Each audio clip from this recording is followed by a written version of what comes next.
What you are about to watch, took 23 years in Hollywood to build. One morning. One studio.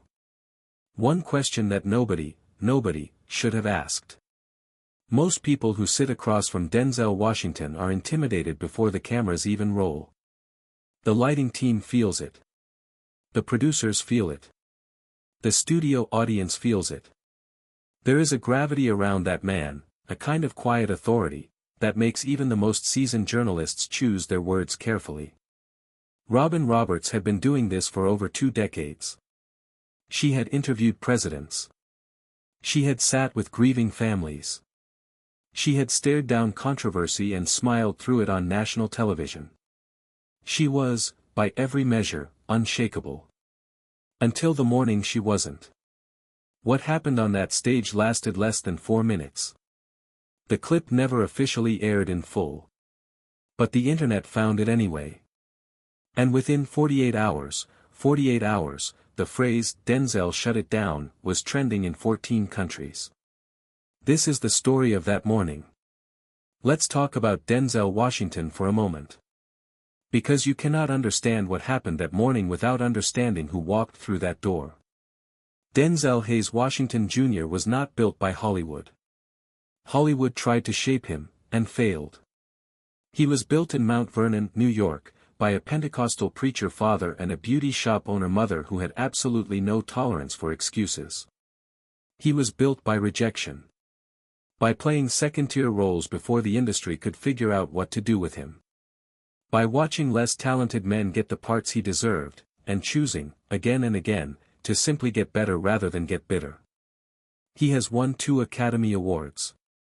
He has been nominated 6 times. He is one of only 3 actors in history to win Oscars in both the leading and supporting categories. He has played Malcolm X, Reuben, Hurricane, Carter, a corrupt cop, a slave-era activist, a broken alcoholic pilot, a hitman with a mop and a philosophy degree, and a defense attorney who shook the entire legal genre to its core. And through all of it, through blockbusters and awards and tabloid speculation and decades of scrutiny, Denzel Washington has never once been successfully cancelled. Think about that. In an era where careers collapse from a single tweet, where reputations built over lifetimes get reduced to a trending hashtag by Tuesday afternoon, this man has remained standing. Tall. Unbothered. Unbroken. Why? Because he is not performing a character when the cameras are off.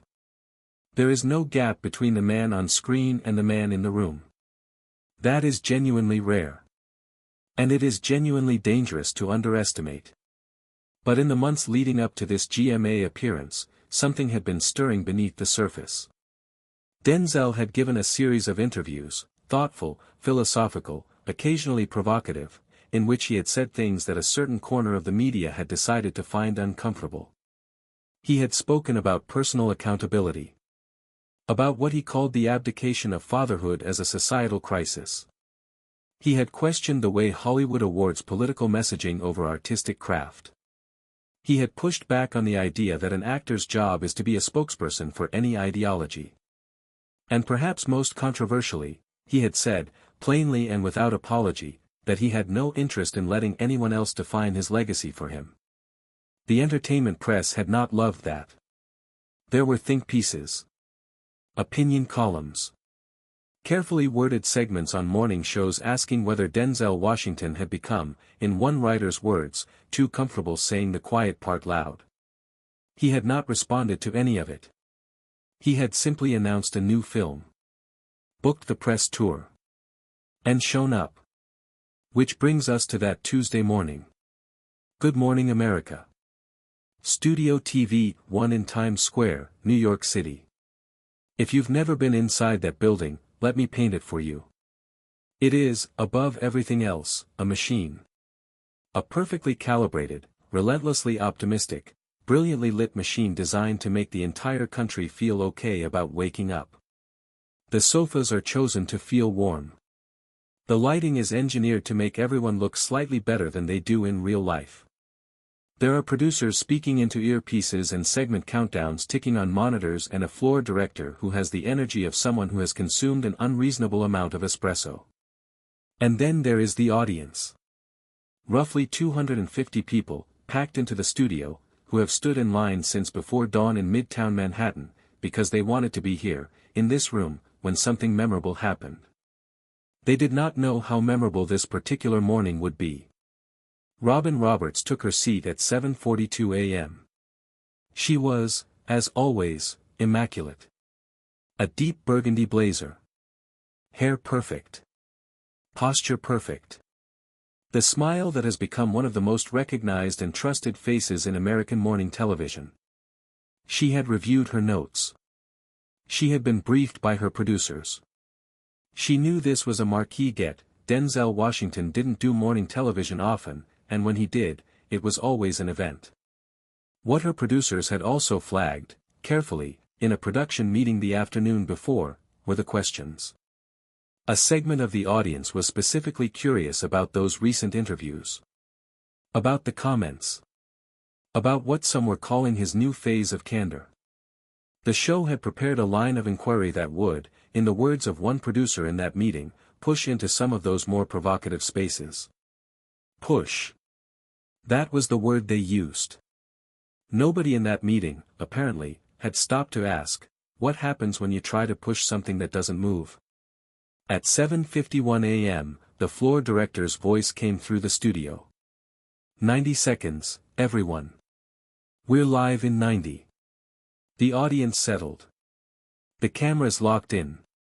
And then the side door opened. He walked in the way Denzel Washington always walks in. No rush. No performance. Just a man who is entirely comfortable taking up space in any room on earth. The audience erupted.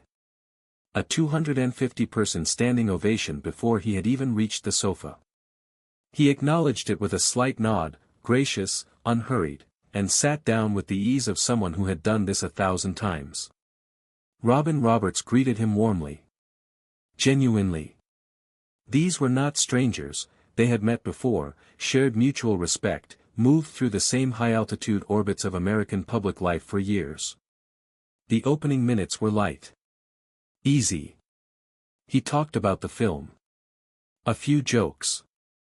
The audience laughed in all the right places. And then Robin Roberts glanced, just briefly, at her notes. And the temperature in the room changed. Robin leaned forward slightly and said, and I want you to hear exactly how she framed this, she said, Denzel, I want to go somewhere a little different for a moment, if you'll let me. Because beyond the film, your voice has been louder lately. In a way people are noticing. You've made some statements that have genuinely divided opinion, about fatherhood, about accountability, about Hollywood, about how young black men should be thinking about their futures. And some people who love and respect you, are asking whether those comments are helpful. Or whether they land in a way that feels like you're putting the burden in the wrong place. A ripple moved through the audience. Barely perceptible. But there. Denzel looked at her. Calmly. The way a mountain looks at weather. He said, I want to make sure I understand the question. Are you asking me if I believe what I said, or are you asking me to explain why I'm allowed to say it? Robin blinked. The smile held, but something shifted behind the eyes. She pressed forward. She said, I'm asking whether you think the timing is right. Given everything happening in the country. Given the community you come from and what people are dealing with. And Denzel said, quietly and without flinching, Robin. I am the community I come from. I'm not speaking about it from a distance. I grew up in it. I raised my children in the shadow of it. The things I said came from love, not from a podium, not from a theory, not from a study. From experience. From watching. And I think that matters. Robin held her ground. She said, but some would say, and I want to be fair to those voices, that framing things the way you did puts the responsibility on individuals when there are structural issues that, he interrupted her. Gently. But firmly. He said, I know about structural issues. I've lived inside structural issues. I've watched structural issues chew up people I grew up with. But I have also, and I need you to hear this, watched men overcome structural issues. And watched other men use those same structures as a reason to stop trying. And I am not willing to stand up in front of young people and tell them that the only story available to them is the one where they're a victim. I will not do that. That's not love. That's abandonment with better vocabulary. The audience did not make a sound. That was unusual. Morning show audiences are coached, consciously or not, to be reactive. To applaud. To gasp. To respond. They sat in total silence. Because what they had just heard was not a talking point. It was not a practiced line from a press tour briefing. It was the kind of thing people say when they mean it at a cellular level. And Robin Roberts, to her credit, did not back down. Because here is what separates Robin Roberts from the average interviewer. She does not wilt. She has fought cancer, twice. She has buried family members and returned to that desk the following Monday. She has had conversations that would collapse most people, and she has held herself together with the discipline of someone who learned early that falling apart is a luxury you sometimes cannot afford. So when she sensed the room slipping away from her, and she did sense it, you could see it in the micro-adjustment of her posture, she didn't retreat. She leaned in. She said, "I hear you. And I don't dispute the intention. But Denzel, and I say this with respect, you have resources that most people in that community do not have. You have a platform. And when someone of your stature says certain things, it doesn't land in a vacuum. It gets picked up. It gets weaponized. By people who don't share your love for that community. And I wonder if you've thought about that." Something moved across Denzel's face. Not anger. Something quieter than anger. Something older. He said, "You know what gets weaponized, Robin? Silence.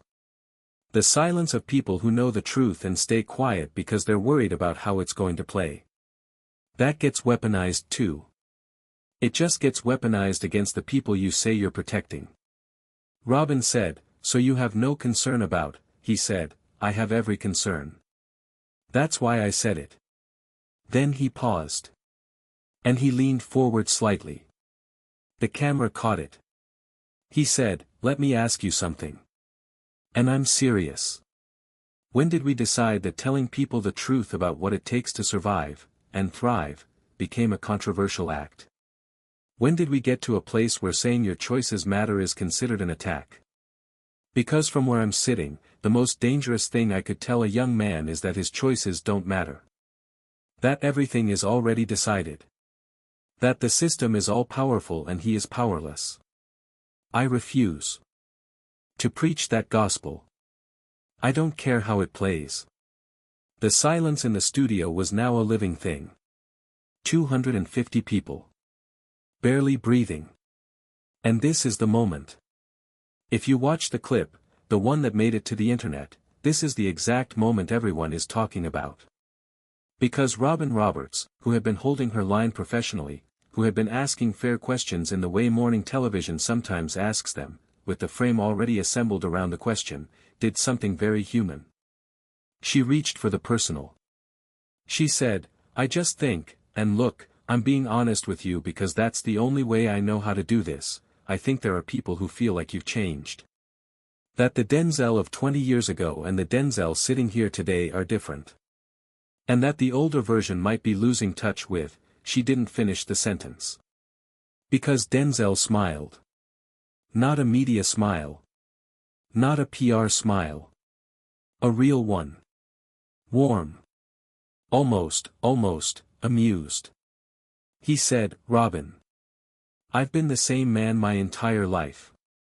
The only thing that's changed is that I've stopped worrying about whether saying it out loud makes people comfortable. That's not losing touch. That's arriving." He let that sit for a moment. Then he said, "And respectfully, I'd ask you to consider the possibility that the question isn't whether I've changed. The question might be whether the conversation around me has changed. Because I didn't move. I'm standing exactly where I've always been. The floor director, off camera, could be seen making a subtle gesture to Robin, a looping motion near the ear that any television veteran would recognize immediately. Wrap it. Move on. But Robin Roberts, for just one beat, one single, unguarded beat, did not move. She looked at him. And in that silence, the audience started to applaud. Not a polite applause. A rising applause. The kind that starts in one corner and pulls the entire room into it like a current. The control room, according to people who were there, went into controlled chaos. Because live television has a rhythm. A structure. Segments have beginnings, middles, and ends, and producers are the conductors of that invisible orchestra. When the rhythm breaks, when something real bleeds through the carefully maintained surface of a morning show, everyone feels it at once. 3 producers reportedly spoke into their headsets simultaneously. The floor director made the cut signal again, this time emphatically. And Robin Roberts, with a grace that honestly deserves its own acknowledgement, gathered herself. She nodded, slowly, genuinely. She said, "I think this conversation deserves more time than we have right now." A pause. Then, lower, almost off mic, "And I think I'm going to be thinking about what you just said for a while." Denzel looked at her steadily. He said, "That's all I ever ask." The audience came to its feet. All of them. 250 people, standing, in a morning television studio in Times Square, at 8 o'clock in the morning, applauding not a punchline, not a film, not a celebrity entrance. Applauding a moment.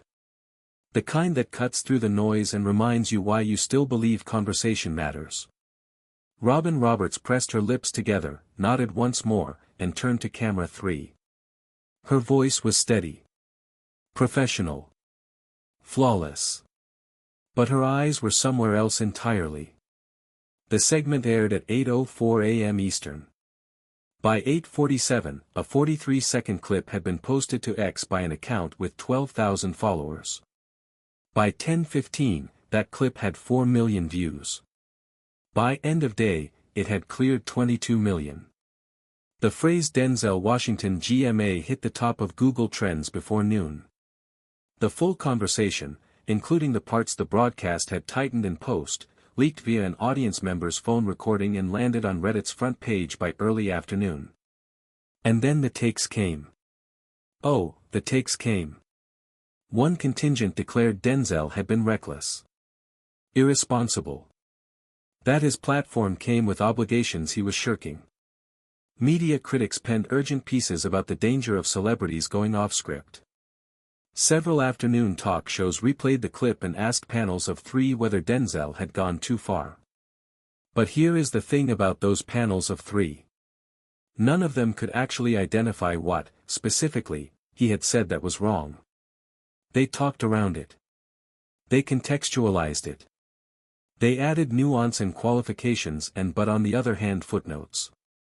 And when pressed, when someone on the panel said, "Okay, but which specific thing he said do you disagree with?"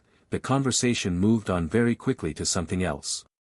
Meanwhile, the other half of the internet was doing something different entirely. They were sharing the clip with their fathers. Their sons. Their younger brothers. Coaches were playing it in locker rooms. A pastor in Atlanta apparently opened his Sunday sermon with it. A high school teacher in Detroit reportedly let her class watch it and spent the next 40 minutes in the most engaged discussion she had seen in 2 years of teaching. And Robin Roberts? She was, by every account from people close to the show, completely professional. She finished the broadcast. She went to the production debrief. She responded to messages from her team. And the following morning, she sat back in that same chair, under those same lights, and opened the show with the same warmth and the same steady, unshakable competence that had made her one of the most trusted faces in American television. But in an Instagram story posted at 11:47 p.m. that night, after the show had ended, after the clips had gone viral, after the internet had spent 12 hours telling everyone what they should think about what had happened, Robin Roberts posted 4 words. And nothing else. He wasn't wrong though. No caption. No tag. No emoji. She deleted it 40 minutes later. But the internet had already seen it. And the screenshot was shared another 4 million times. So what do we take from this? Because I've been thinking about it since I first saw that clip. And I think it goes deeper than Denzel Washington versus a morning show. Deeper than any one interview or any one moment. We live in an era that has, with the best of intentions, sometimes, built a very specific language for talking about social problems. A set of approved frameworks. A vocabulary that signals alignment. And within that framework, there are things you are allowed to say and things you are not. Questions you are allowed to ask and questions that are considered, themselves, problematic. And most people with public profiles and career investments and fan bases to protect, play by those rules. Because the rules keep you safe. Denzel Washington, on that Tuesday morning, sat down on a major network morning show and simply declined to play by the rules. Not aggressively. Not disrespectfully. Not with a chip on his shoulder or a grievance to air. He just told the truth as he understood it. Clearly. Without apology. Without the usual hedging and distancing, and of course it's complicated, but disclaimers that allow people to say difficult things while simultaneously distancing themselves from the difficulty. He said, "I believe this. I'm not walking it back. And the fact that it makes you uncomfortable is not a reason for me to stop believing it." And the room, the 250-person room, the millions of viewer room, the internet room, responded with something you almost never see in this format. Recognition. Not agreement, necessarily. Recognition. The way your body responds when someone finally puts words to something you have been carrying around but could not articulate. The exhale. The stillness. The oh. Truth has that quality. Even when it's inconvenient. Even when it complicates the narrative. Even when the producers in the earpiece are asking you to move on. Truth has a sound. And when it enters a room, the room knows. Denzel Washington has spent over 4 decades in public life. He has watched empires rise and collapse. He has watched trends swallow careers. He has been celebrated and criticized and analyzed and speculated about and reduced to a headline and expanded back into a full human being more times than any of us can count. And he is still here. Still standing. Still saying exactly what he thinks. There is a lesson in that. Not about politics. Not about ideology. Not about which side of any argument is correct. A simpler lesson. About what it looks like when a person chooses, deliberately, consistently, over the course of an entire lifetime, to be exactly who they are. Without performance. Without management. Without the grinding calculation of how will this land. It looks like a man who walks into a room and makes the whole room quieter just by being honest. It looks like the clip you just watched. It looks like 4 words deleted at midnight that 4 million people saw anyway. It looks like a Tuesday morning in Times Square that nobody who was there will forget. And it looks like this, the most powerful thing any person can be, in any room, in any era, on any stage, is simply, completely, and unwaveringly themselves. Now I want to hear from you. Do you think Denzel was right? Do you think Robin asked fair questions? Do you think the reaction online was proportionate, or did people hear what they wanted to hear? Drop your take in the comments below. I genuinely read them, I respond, and sometimes the best comments make it into the follow-up video. If this kind of deep dive storytelling is what you want more of, hit that subscribe button. We break down the moments behind the moments, the stories that live underneath the headlines, the things that happen when the cameras are rolling and the truth has nowhere left to hide. And if this video hit different for you, share it with someone who needs to hear it. I'll see you in the next one.